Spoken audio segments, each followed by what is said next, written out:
And now, live from our Smokehouse studio, it's time for Real Estate Jerky. All your real estate questions answered by our provocatively lean expert hosts, Edward Ed Parcaut, MBA, veteran, and president of Lending for Living. We'll give you something to chew on. Real Estate Jerky is on now. That's my California.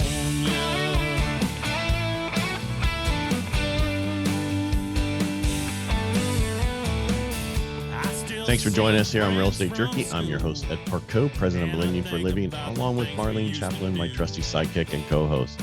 We're on the road and keeping you up to date on real estate and what's happening in our communities. Our studios, wherever we have a solid Wi-Fi connection, and our fabulous engineer, Mike Murray, and the rest of our supportive friends at iHeartMedia. We always bring you something to chew on here at Real Estate Jerky. You can call or text me with questions at 209-404-1915 or email us at radio@realestatejerky. Hello, Hello, Marlene. We're going to be talking to one of our candidates for California State Assembly in a bit. But first, I want to talk to you about Proposition 19. Why? Because it's not what it really is. It's a little bit more than what they said. It already passed back in 2020. I know, but what's funny is they say, we're going to adjust it a little bit. We were against it then. Well, I wasn't. So here's the difference, though. Prior to Prop 19, there was only a couple of counties where you could transfer your tax base to from where you're at. So, explain that. What I mean by that is if your tax base, so you bought your house years ago for $200,000, and over the years with Proposition 13, it only went up 3% with the appreciation or whatever, and now your tax base is $250,000. That means that's what your house is, what you pay taxes on. So you could actually move up to Tuolumne County and buy a house for $250,000 and have the same tax base. It would transfer over, right? So you sold your house for $500,000 or $600,000. That's not your tax base. So that would transfer with you. But that wasn't. There's only a few counties who did it. Prop 19 made it to where everywhere in California will do it. But when they said they step it up a little bit, that stepped up. I don't want to say it stepped up for whatever from what you sold your house for to what the house you're buying. Right. And that's a huge thing. Their example, because I got a car thing and there was like, okay, if your tax base is 300,000 and you sold your house for $1 million. So this isn't Modesto. And you bought another house for 1.5 million, that you take the 1 million away from the 1.5 million, 500,000, you add 500,000 to your 300,000. Now your tax base is at 800,000. So it's almost half of what you would have bought it for. But most people in their 60s or 50, 55 and older aren't necessarily selling their 1 million, going for a 1.5 million. They're selling $1 million and going for maybe another million or a small, or they're buying something at 700,000. You know what I mean? And so, well, how about the name of this one? Do you remember the name of it back? What the name of it was? Prop 19. You ready? Ready? The Home Protection for Seniors, Severely Disabled Families, and Victims of the Wildfire or Natural Disasters Act. How in the hell do you get? Did you just say? I did, because I did. No, I get to say it. There's not beeping it. How do you 4377 7734? I forgot. It's been too long. How do you get a bill on the floor named that actually does what you just described? How does that happen? I don't know, but just like the Safe Neighborhoods Act. Yeah, but the difference that allows criminals to walk out of your place with $949. Well, let's keep properties for right now. But the positive thing, I mean, it does help a little bit. So they're right about that. But so they never told us what the real step up was, right? So everybody didn't really know. So I have a client who sold a house for $500,000 and they bought another house for $599,000. So 99 plus what their tax base is not that big of a deal. But it does help, but it's not the end all that they act like it was. And because I got some people right now that are I'm helping a vet who's going through that eminent domain over in the county, and they're right now the county is giving them $375 for the value of the house, even though the appraisal came in at $540. And it's a long story, won't get into all that. But my statement is they need to get the $540, so when they go buy the next house, their tax base doesn't jump up another $150,000 just because the county says it's only worth this, when it's worth more, and we know that. So You're listening to Real Estate Jerky here on PowerTalk 1360 KFIV. I'm Arlene Champlin, trusty sidekick to our amazing and kind of smart guy host, Ed Parcaut, MBA veteran and president of Lending for Living. You can reach out to Ed with questions at 209-404-1915. That's 209-404-1915, or go visit lendingforliving.com. You can email us at radio@realestatejerky.com. So the other thing you can do, instead of selling your house, just get a reverse mortgage and stay there. Yeah, well, I mean, it depends on why. Again, well, that's the first thing we sit down with somebody when they're coming for a reverse mortgage. Why are you doing this? What's your plan? And because you got to know the why, no matter what you do, even buying your first house, why, what's your plan for long term? Why are you doing this? You need to ask those questions. I think that's part of sales. You think you ask that questions. It's kind of service. Yeah. It's kind of service. Kind of what, we give service with a smile here. Yep. Real estate. Where's that from? Service with a smile. Yeah. I don't know. I have to look it up. Yeah. The other thing, we're talking to a politician today, candidate, and a politician. We're doing politics again. But the thing is with real estate, and there's so many things that affect it. Right. So many policies that affect, and especially here in California. I mean, because every house needs sprinklers in it. Oh God. And they got to put solar on it. Oh gosh. Because you have to have solar. And the permits need to be able to fund a retirement that, if you work for the city for 5 years, you get, And then let's not talk about school fees. My property up in Tuolumne County, $16,000 just for school fees to build a house on it. Really? That's just, so you figure that when they want to build affordable housing, how do they build affordable housing? Let's get rid of all the costs. Have you seen the latest? No, I'm saying let's get rid of all the, you want to help make it more better. You did say it. I know. I had to finish it because then my wife will give me, what. The issue is, let's get rid of all the fees associated with that and have the state cover those. You want to help out? That's how the California, that 68 million surplus, that's what you could do. Pay all the fees that are in the county and all that, or have them waive them. And let's get that 100, because I think it's like $100,000 on average. But they want to build affordable housing. Have you seen it? It's like slums, basically. Well, they want to build a bunch projects? of that's what they want to build. What was that place on Briggsmore for years? Those 1 to 4 units. Was that called Prospect Home? What was it? You remember what I'm talking about? The projects. And then what happened during 2006 to 7, 8? They say, you know what? We're going to sell these to people and get all these people out of here. Affordable housing doesn't mean slums. Affordable housing. The way to make affordable housing is just to build more housing, and people go, well, I don't want more housing in my area. Sorry. It's got to happen. Modesto used to build 1,000 homes a year. We're at 100.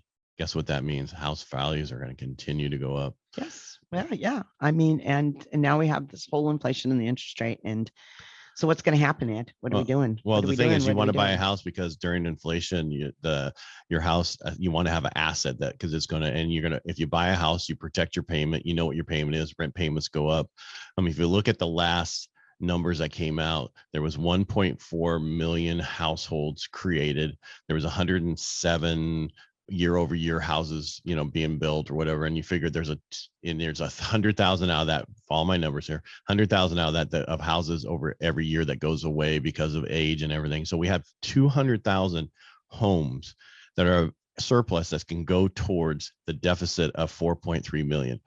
Fannie Mae said that will take 19 years to fix. If we're only short 1 million, it's going to take 5 years to fix. So do you think we're going to have a bubble? Do you think this is going to go away? All this is doing is slowing down people going out and looking at homes and buying. So it's a great opportunity. It's huge. All my clients got their offers accepted. I had one lady, they've been writing an offer for a year and a half over in the Bay and couldn't get it accepted. And they're like, I think I told you the story where, so it's That's what everybody's doing. Great opportunity. Yeah, it's huge opportunity right now. Get your offer accepted. Don't worry about the interest rates in the high fours for FHA, and and I'm not saying APR. I'm just this is what I'm told. And the Fannie Mae's, around the numbers I saw is like 5.3. Yeah, it sounds bad, but this is 2018. It's only bad because you got spoiled with 2% interest rates. Well, that was we won't see that again. Yes, we will. We will. Yes, we will. Well, then you can refinance. Exactly. So take the opportunity now to get your offer accepted. Yeah. So the interest rate might seem high to you, but you can refinance. Right. Yeah. Yep. And that you will be able to, because I'm told the guy who called it last time when we went as low as we did says we're going to go lower than we did that time. Oh man. Yeah. Well, okay. Maybe I'll be doing something different. Oh, you said that the last time. I did not. Yes, you did. With the race this low, I should look into it. Yes, you should. I know, but I didn't know where I wanted to live. I don't know where I wanted to live. I still don't know about that. But well, we need to do though is go to our next segment. I know. All right. Hey, wouldn't it be incredible to hear this year's voter turnout surpassed anything on record? There are 348,205 eligible adults in this Stanislaus County, of which 282,000 are actually registered. So that's about 80%. And I could do all the math all day long, but you know what? Register. You know what? Vote. This is the most crucial election. And we said it last time, and look what you got. And if you're not happy now, then get your butt up and vote. So be part of the 80, make it be 90%. Wouldn't that be great? And make it be part of 70% instead of 60% that shows up. When we return, we're going to be talking to a candidate for California State Assembly, District 22, and that's Juan Alanis. So stay right there. You can change the way you live out the rest of your life with our new reverse mortgage products from Lending for Living. Our loan limits are the highest available. Call us today at 209-846-9270 or visit lendingforliving.com. We're back. I'm Marlene Champlin, Ed's trusty sidekick here at Real Estate Jerky on PowerTalk 1360 KFIV, along with our awesome host, Ed Parcaut, MBA veteran, president of Lending for Living, and ready with our guest here. Joining us now is the candidate for California Assembly District 22, Juan Alanis. Hello, Juan. Hi, guys. How are you? Thank you for having me. Hey, Juan. Thanks for being here. Thanks for coming on the show. Let's get right into it. Why are you running for state assembly? All right, let's just dig right into this. So as you guys know, I one time was running for sheriff, and you were? I was, yes. And this new district became available, and I know you guys have talked about this district before on the show, but I think 6 times or something like that. There's been a few people on. Yeah, so I probably don't need to explain the dynamics of it, but there's go ahead. No, go ahead. We want to know your take on it. Yeah. Well, it was Heath Flora and Adam Gray's position at once, or it's part of 8022. So it was decided through the redistricting that Heath Flora would get pushed north, Adam Gray's would get pushed south, making this brand new Assembly District 22, including Modesto, Ceres, Turlock, goes into Merced County and picks up Hillmar, and then it goes east and west as far as Denair and Snelling, and then out to Diablo Grande, Patterson, and then all the communities in between. So I've been asked actually a few times during the race if I would run for assembly, and I had respectfully declined. And this came from people all the way from DC, all the way to local politicians here in our area.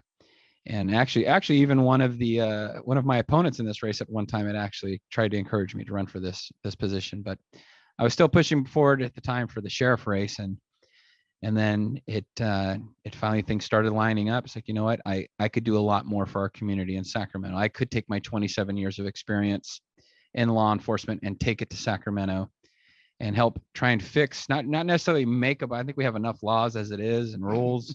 I'd like to fix or tweak some of these that just do not make sense. Up in Sacramento, they had good intentions, I want to think, for some of these laws that are on the books, but when they're put into practice, and I get to see it firsthand out on the streets with the victims and with the responsibles, and then recently with my position in court services at the courts, I get to see what happens there as far as sentencing goes, or as far as them walking. And I couldn't do that as sheriff, but as an assemblyman, I could go up to Sacramento and actually make a difference with some of these laws and work on getting that done.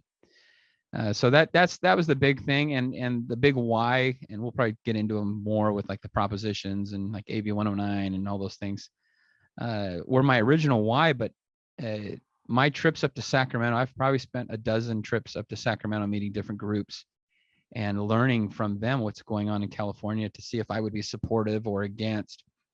And I'm finding out more and more there's a lot more that could be done in our area for our district, and I'd like to be bringing that to our area. Well, give an example. What do you mean that can be done? Well, I want to get into the crime part in a little bit, but just to give you a little perspective on just what was a good intention up in Sacramento, but terrible as practice here.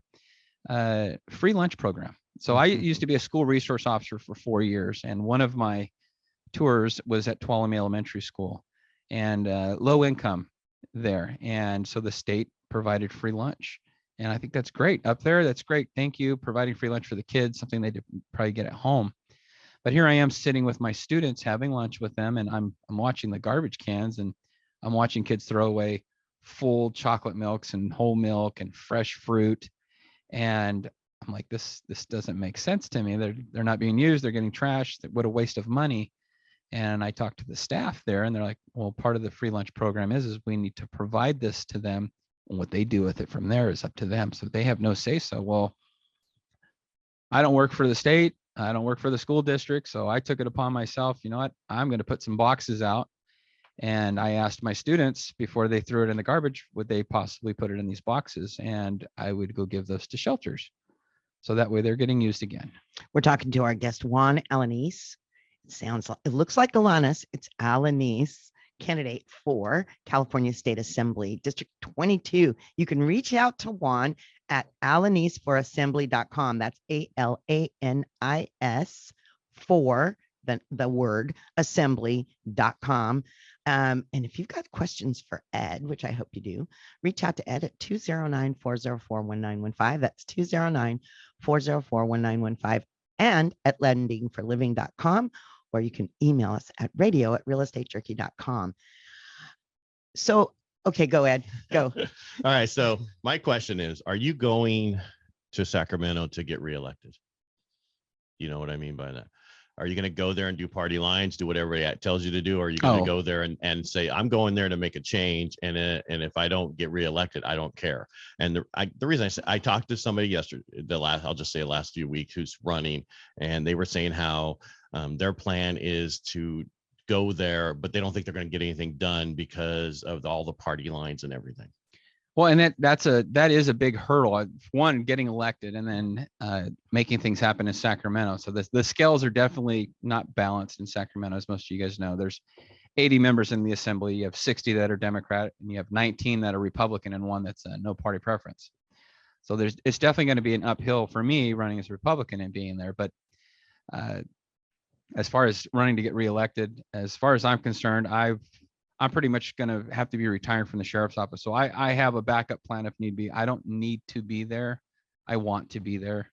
And that's one of the things that, Juan, I want to talk about with you. I always thought I understood your why. I really did, until you and I talked off mic. As most may know, I'm the one that gets to interview everybody before they come on here. So if you don't like it, what you hear, you can complain to me. If you like what you hear, say to Ed, because Ed does all the positive stuff and I do all the naughty stuff. And that's why I get that rap. If you don't like what I say, you complain to her too. But Juan, your law enforcement background and the thing that you mentioned, and I don't hear this when you're campaigning, and I think, and you agreed you would tell it, is you believe the consequences have gone out the window. And I think that your example just now about the school lunches and the programs at the schools, and as far as being wasteful and not really what's necessary, is all part of what your belief and your real why is, that in our culture, there are no consequences anymore.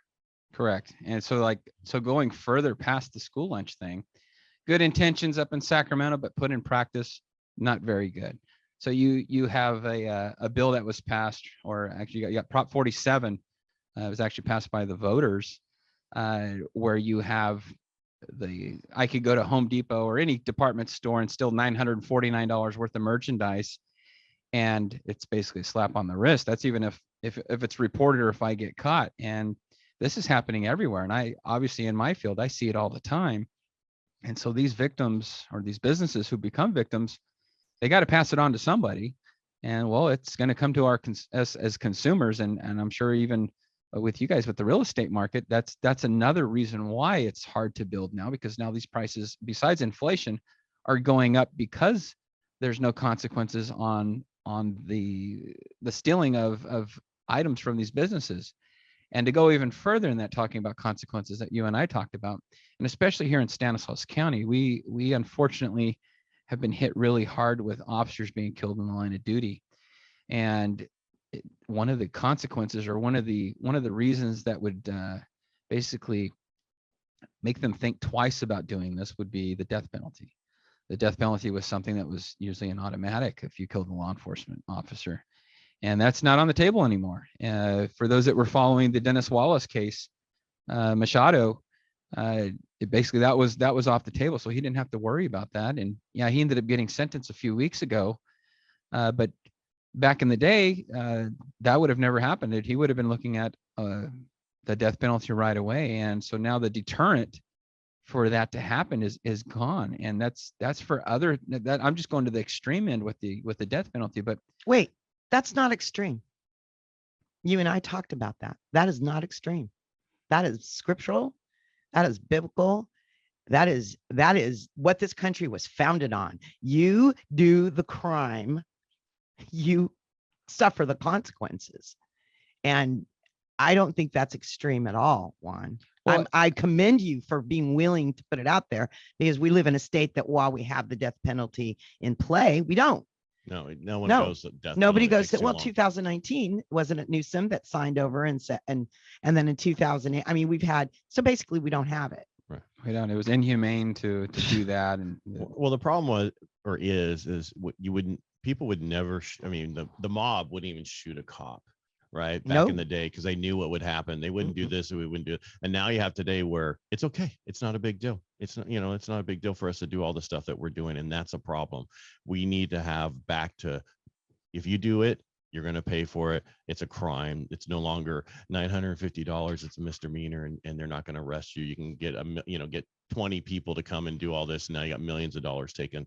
It's ridiculous. And we need to make that change. And right now, everybody needs to get out and vote and know who they're voting for. Go ahead, Marlon. You're listening to Real Estate Jerky here on PowerTalk 1360 KFIV. And we're talking to Juan Alanis, candidate for California State Assembly District 22, which covers some of Stanislaus and Merced counties, most of Modesto, all of Ceres, Turlock.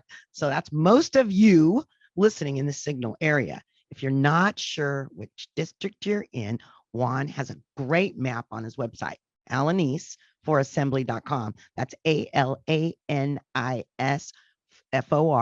assembly.com. When we come back, we'll find out what Juan thinks about solving all the issues here in the Central Valley of California as much as we can get.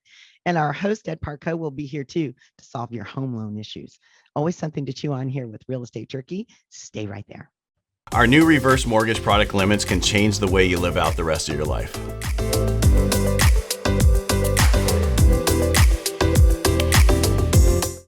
And we're back here at Real Estate Jerky on PowerTalk 1360 KFIV. I'm Marlene Champlin, trusty sidekick to our amazing host, Ed Parcaut, MBA veteran and president of Lending for Living. Our guest, Juan Alanis, the candidate for California State Assembly District 22, where we're talking about the death penalty, Juan, and consequences and your real why about going to Sacramento. So, let's go back. You were talking about Prop 47. What do you want to do about that? So if you guys didn't know this, it used to be $400 is what it used to be. And that was working for years, for at least 20 years in my first part of my career. That seemed to be working great. And they actually went to jail. And that was a great deterrent. They were taken off the streets. They were taken into court. They probably had to do some time. But now California doesn't want to overcrowd prisons. They don't want to overcrowd our jails, and they're shutting down our prisons. And even to this day, they're still trying to shut down more prisons. It makes you kind of wonder why we have a surplus if we're still taxing our people the same, but we're getting rid of some of the services that we used to provide. And so going back to the consequences, the penalties, if you don't have those, and historically with crime, if you follow that, the consequences are what deterred people from committing certain crimes. And again, like we're talking murdering of an officer all the way to stealing. And if they say, hey, I could deal with that consequence, then they're going to deal with it. And they're especially doing that now. And that's a big part of why we are where we are here in California. Is that where you finished there? Yeah, I'll be finished on that one. All right. No, we need, people need to pay for what they do, if you commit the crime. Otherwise, the issue we have is, what's going on now everywhere, right? We have so much crime, but they're saying we don't have any crime, right? We have no crime. It's actually down because of this law. Is it down because of this law, Juan? Because they're making it not a crime anymore is what they did. And so. Oh, amen. Thank you for saying that. Yes. People they're not reporting it. You can't do anything. They're not. Yeah. They're you not can't even take them to jail because they get off. One, they don't enforce the laws we have in place. I'm not talking about law enforcement. I'm talking about when you get them to court. Right. The DAs and all those people. Yes. Yeah. And that's another thing. If people look at the big picture on that, let's say somebody by chance does go to court for stealing the $949. Okay, so now I have an officer testifying. I have the clerk there, the judge there, the attorney there, maybe the store themselves. Now they get victimized again because now they got to come to court, testify. They're losing out on money because now their employees there, and then all said and done, judge says, okay, you got a week or two in jail. Okay, was it really worth it for all of that money? Not only taxpayer monies, but the business's money. So that's also why a lot of these businesses are like, it's better for me to just let them walk than it is for us to continue with prosecution on that. And Juan, let's get real. How many of them actually show up to court? Oh, I mean, really, come on. That's the amazing thing to me. The percentage is so low that they actually show. And they don't even go after They them. don't even go. And then you guys aren't staffed well enough to. So what do we do about it? What do we do about it? So you need to get elected officials that are willing to push the issue. I like that I can bring my actual experience in this from what I've seen, I've viewed, and actually take this to Sacramento and talk to both sides of the aisle and talk to them about how it's affecting their constituents, our California, period, and get them to rethink this and get them to vote. I need to get at least like a 2/3 votes in Senate and Assembly to bring this back and enter this back into the voters and let them see. And I think a lot of people in California are also realizing that this was one of those, oops, we shouldn't have done this. And I strongly believe that they would vote for it to go back to the way it was. I have a question for you, Juan. This week, with the unfortunate shooting that happened in Texas, and then you had the president, the vice president, the governor all saying about, we need common sense gun laws. We need to make these changes. California legislature wanted to give state and local authorities a way to remove firearms from individuals who lost their right to bear them because of violent crime, serious mental illness issues, or active restraining orders. Where do you stand on that? So I actually, for those that don't know, there's questionnaires that are given to candidates, like what their thoughts are, just like how you said. And it's a yes or a no question, unfortunately. You can't really explain why. Well, my answer to that was no. And the reason was because there are people on probation, there are people on parole for mental reasons, just like you just stated. They don't need to be in possession of those firearms. And I get that for all my Second Amendment people out there. Yes, it is an amendment, it is one of our rights, but there also has to come with other restrictions. We're talking to our guest, Juan Alanis, candidate for California State Assembly District 22. You can reach out to Juan at alanisforassembly.com. That's Alanis, ALANISFOR assembly.com.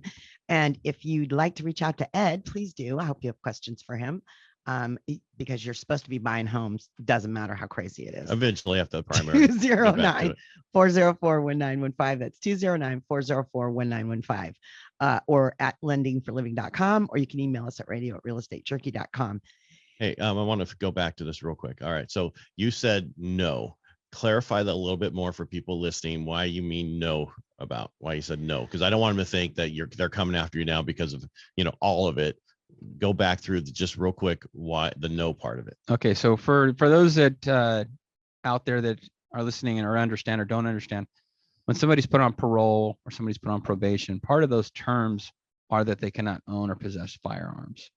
And that's just a standard. And basically that is one of the consequences that they had for committing whatever crime they did. So they lose that right that would essentially be a Second Amendment constitutional right that they would get. But then you also have people in a mental state that should not also have that. And that doesn't go for guns too. You can look at people maybe with driver's license. Some people aren't allowed to have a driver's license because they can't pass the test for whatever reason. And so that not probably not the best comparison, but that's one way to look at it. And so going back to that test that I took, it was a yes or no. I put no because of that reason. And so I ended up getting like a C rating. So some people have called me like, oh, you got a C rating on that. It's like, well, I wasn't really allowed to explain why I did that. And looking at it again from my point of view as a law enforcement officer, a lot of the people that I end up taking guns from are people that aren't supposed to have these. So, you know, even though we say you can't, they still find ways to do it. And I know the law-abiding citizens, we're usually the ones that become victims again because we're following the rules as we're supposed to. And a lot of these laws are aimed towards the criminal side, but the law-abiding side have to follow it as well. And so it hinders us again, kind of going back to the good intentions, but put in practice, not really.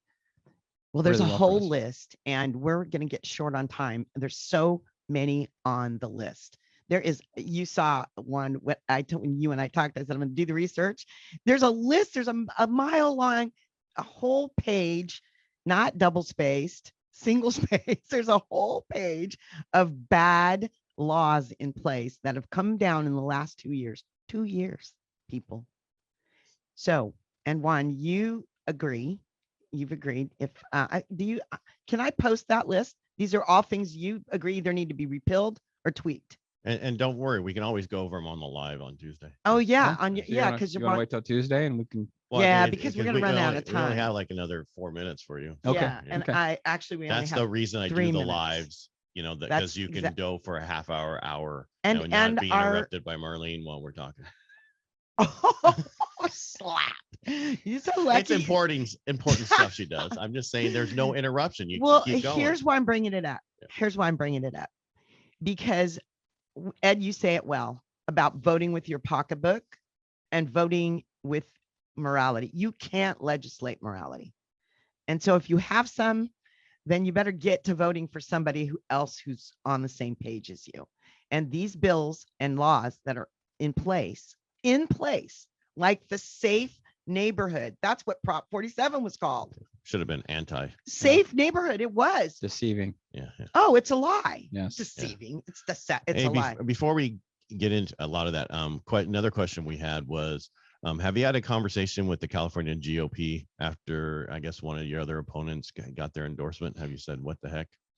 I just accepted it as it was. For those who don't know, I got into this race late. And like I mentioned, I was in the sheriff race. We actually pulled our papers to get our signatures 6 days before they were actually due. And we were able to gather, at least the signatures that we turned in were well over 500, which usually is very rare for that to happen in that short amount of time.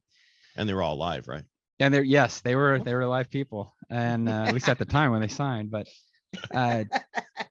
it's really hard to get dead people to vote Republican. I don't know how you do that. Weekend at Bernie's. Yeah.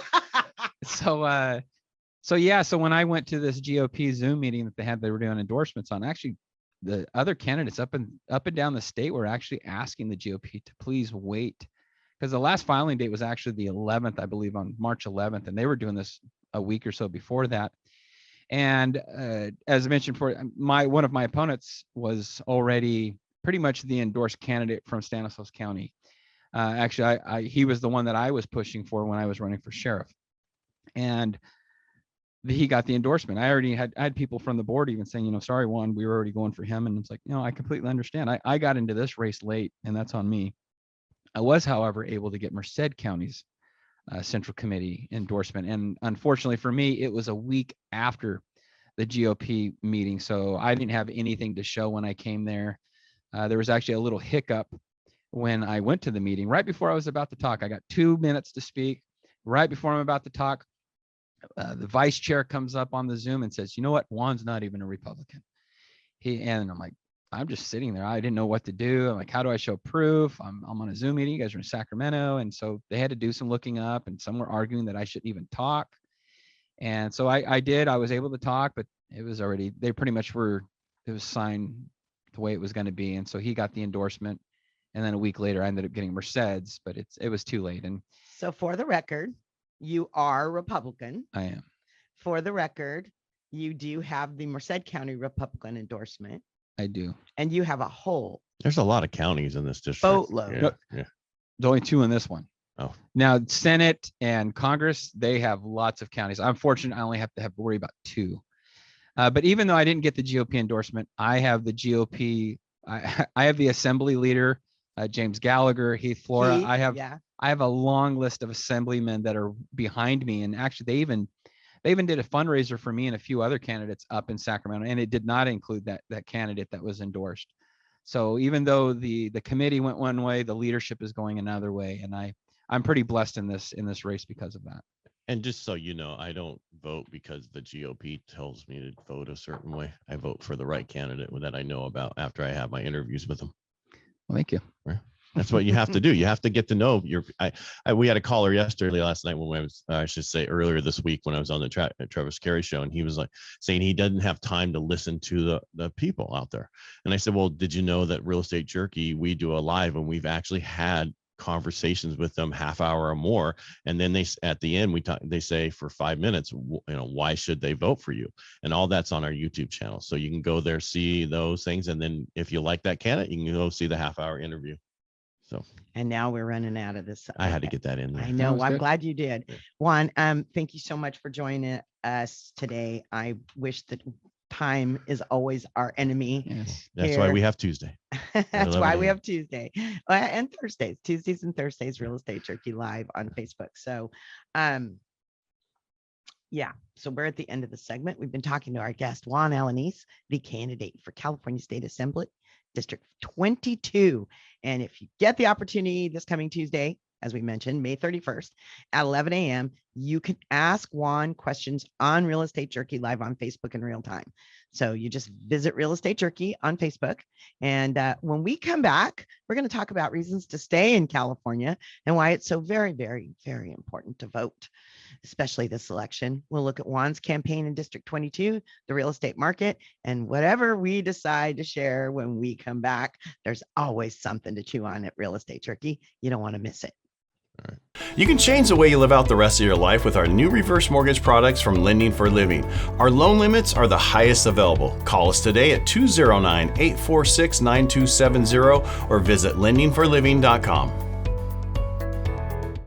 We're back. I'm Marlene Champlin, trusty sidekick to our amazing host, Ed Parcaut, MBA veteran and president of Lending for Living. Ed's ready for your questions, so you can reach out to him at 209-404-1915. That's 209-404-1915. Ed, what? Did you understand what he meant about the gun thing? Well, first let's go into that in a second. But first I want to say, I don't know if you're opinionated, someone would say possibly, but what I mean by that is if you don't like somebody, you say that. And it seems like you actually have changed what you think about Juan. And I don't mean that wrong. I'm not saying you've talked bad about him. I'm just saying, have you had a change of heart towards Juan yes. before? Okay. Yes. I kind of got that sense through that two segments, but so I thought he was on the fence. I can't stand that. I don't like, you know what I mean? I love you, even if you're on the other side of the fence from me. Right. I'll still love you for take your position. Take so your you know position. Where you stand. Yes. Okay. Take your stand and stand. All right. Don't be like you're on sand. Since we said that, now let's talk about the gun stuff. Okay. Follow how I got there? I do. And I do. So I'm it came, like I said, it came up this week when I was on the Trevor Carey show, and then you were on with me on Wednesday. We talked about a lot of politics stuff, but it's important to know what they're trying to do to us. And I mean the government, and I don't mean conspiracy theory and UFOs. A certain segment of the government, and unfortunately, they are gigantic sized bullies. Right, and the real kind that want you dead. Right, that's the California ones. They're everywhere. Yeah. Well, I know, but we have more right now in California and that's why it's so important to get to know our candidates, know who to vote for, and know why you should vote for them. And what I was getting at is the fact that I do those with the lives that we do and have them on for 30 minutes. Once you talk to them, it's a totally different game. You don't really know them when they stand up on a stage and say, hey, blah, blah, blah, blah, I understand. But when you're actually interviewing them, you get a different take on them. And that I'm glad because you've interviewed everybody we've had on, except for a couple of people we've had only on lives. And after that, I mean, I was feeling like, wow, those are amazing people. We have a lot of good people running. Yeah, we have a lot of good godly people running. And that comes out in an interview. We have a lot of people that actually do have a moral compass. I mean, can you buy those?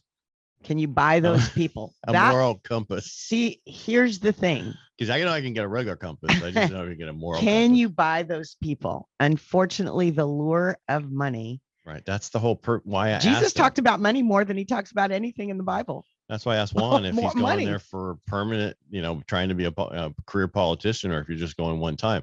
Because if you go there that you want to get reelected, you're not going to do anything you say you're going to do. Again, the lure of easy. What is it? Don Henley said it best. The lure of easy money. It's got a very strong appeal. Right. I mean, that's unfortunately we humans, we're very broken that way. That is why we cannot legislate morality. And when you start doing things like, the poor person on death row, we have the most people on death row in California in the country. Right. Well, you should, if you really know that they did it and you did it again, and let's get them down and get it out of here, because they are on death row their whole life before they die, right? More people are dying from suicide on death row. I thought it was old age. Suicide. No, I mean, it's just stupid. Well, because they're not, I mean. It's stupid. It's stupid. Is that a bad thing? What's that? Stop. I just laughed. That's terrible. No, what I mean is we can't do it, but they're taking care of it for us. That's awful. Well, if we're not laughing. Okay, so it's the same thing that happens on my Helping the Brave podcast when you're dealing with vets and you're dealing with unique situation. Laughter sometimes how you have to deal with bad situations. Yeah. That's just it is a bad. You're listening to Real Estate Jerky here on PowerTalk 1360 KFIV. I'm Marlene Champlin, trusty sidekick to our host Ed Parcaut, MBA veteran and president of Lending for Living. You can reach out to Ed with questions at 209-404-1915. And I'm talking really fast because time is of the necessity. And there's a couple more things I want to ask you your opinion about in conjunction with this race, District 22. It's a big one. You've talked to everyone, haven't you? No, Janice Self is the only one. Yeah, but how many is in 22 Assembly? How many are running? Yeah, I think 8. Right, because it's one acted like there's only a county. I was thinking county, wrong thing. Yeah, 2 counties in this. Two counties. Yeah, right. I think the only person was Janice Self. I think is the only one you haven't talked to, but everybody you've talked to everybody else. And overall, I want your take, Ed, in this little bit of time we have left. They're all, you have to. I know you're not. I'm not asking for endorsement. I'm not, but they're all totally different, and they have different reasons for doing it. I mean, I had Guadalupe on right alive, and it's just she used to be a Democrat. And she came over to become a Republican, and one of the things she said on there is her dad makes fun of her all the time because of how she was a Democrat, and and they're farmers and all this and everything they're doing. And she's like, I just didn't like what the party, that old party was doing, and how the changes. And I think a lot of people are seeing that now, that currently the Republican Party is not the Republican Party of old white guys anymore. And I can say that as an old white guy. Right. It's the party that it used to be your grandfather's party, the Democratic Party. That's your dad's Democratic Party is now the Republican Party. They're for the workers. They're for this. That's a totally different change than we had before. Well, in my family, we had a saying that all the young and ignorant can afford to be a Democrat. No one else can. Yeah. Well, the only thing I got, my grandfather never told me what he was. He just said, vote your pocketbook. And so that goes back to voting for policies that are important. And the problem is we get these people up there and then they do their own agenda. And it's like I said this week, that they never want to fix the water problem and they don't want to fix the fire problem in California, because then they can't push their climate change. Because if California's burning and we have no water to put it out, we have a problem. Why don't we just get rid of the trees, extra trees, do what we need, thin out the forest, put the stuff in place for the water storage that we already have voted on and approved. And, you know, like I always say, we're at the end of our hour. We are. And, you know, thank you for doing this with me, Marlene, because it's, you know, talking to the local people running for Congress and Assembly and everybody. It's nice to get to know people who are going to be in control of our area. You need to know who they are because it's important. Where you buy your house at, rent your house, whatever you do, you're buying that community, and you need to know who is going to make your community either better or worse. And again, thanks for joining us today. And I want to thanks to our great guest, Juan Alanis, candidate for California State Assembly District 22. You can reach out to Juan at alanisforassembly.com. And if you have any questions for me, you can reach out to me at 209-404-1915. That's 209-404-1915, or go to lendingforliving.com. You can also email us at radio@realestatejerky. In the weeks ahead, we'll be visiting with Charlie Malone of Malone's Turf and Landscape, our favorite swimming pool contractors, Thomas Pools and Spas, and also our favorite sheriff, Jeff Dirksey, and so much more. If you missed any of today's show, you can find us via podcast. You can download the iHeart app on your mobile device or wherever you find your other podcasts. Remember, we're proud to live in this land of opportunity where you can still build personal wealth through home ownership. Join us here on Real Estate Jerky, where we always give you something to chew on every Saturday at 12 noon and Sundays at 10 a.m. here on PowerTalk 1360 KFIV. Thanks, Marlene, for joining me today. Ed, thank you for the opportunity to meet people like Juan, which we know. But also, I wanted to also let you know that all of them, without exception, have indicated they'd like to come back and join you if they win.